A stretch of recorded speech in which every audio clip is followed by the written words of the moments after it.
मनुष्य अकेला पाप करता है और बहुत से लोग उस पाप का आनंद लेते हैं।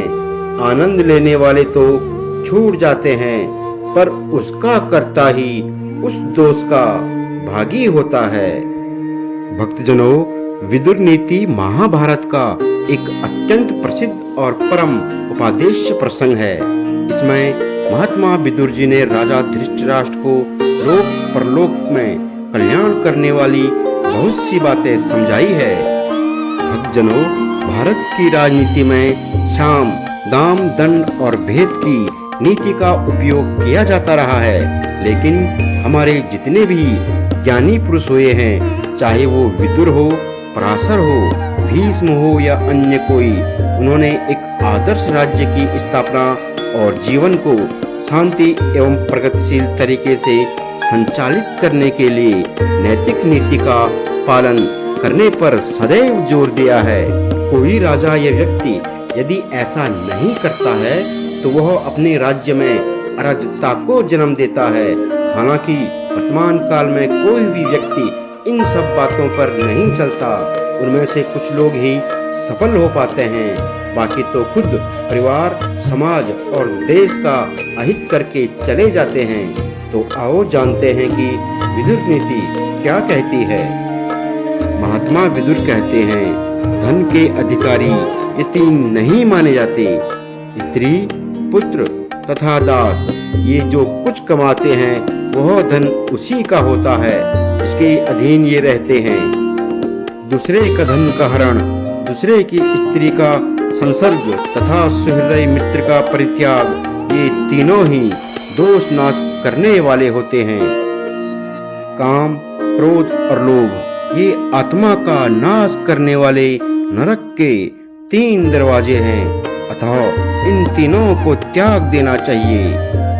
वरदान पाना, राज्य की प्राप्ति और पुत्र का जन्म, ये तीन एक और शत्रु के कष्ट से छूटना, यह एक तरफ, वे तीन और यह एक बराबर ही हैं। भक्त, सेवक तथा मैं आपका ही हूँ, ऐसा कहने वाले इन तीनों प्रकार के शरणागत मनुष्य को संकट पड़ने पर भी नहीं छोड़ना चाहिए। थोड़ी बुद्धि वाले, दीर्घसूत्री, जल्दबाज और स्तुति करने वाले लोगों के साथ गुप्त सलाह नहीं करनी चाहिए।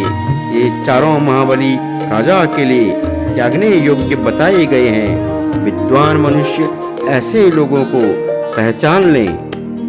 महात्मा विदुर कहते हैं, ग्रस्त धर्म में स्थित लक्ष्मीवान आपके घर में चार प्रकार के मनुष्य को सदा रहना चाहिए।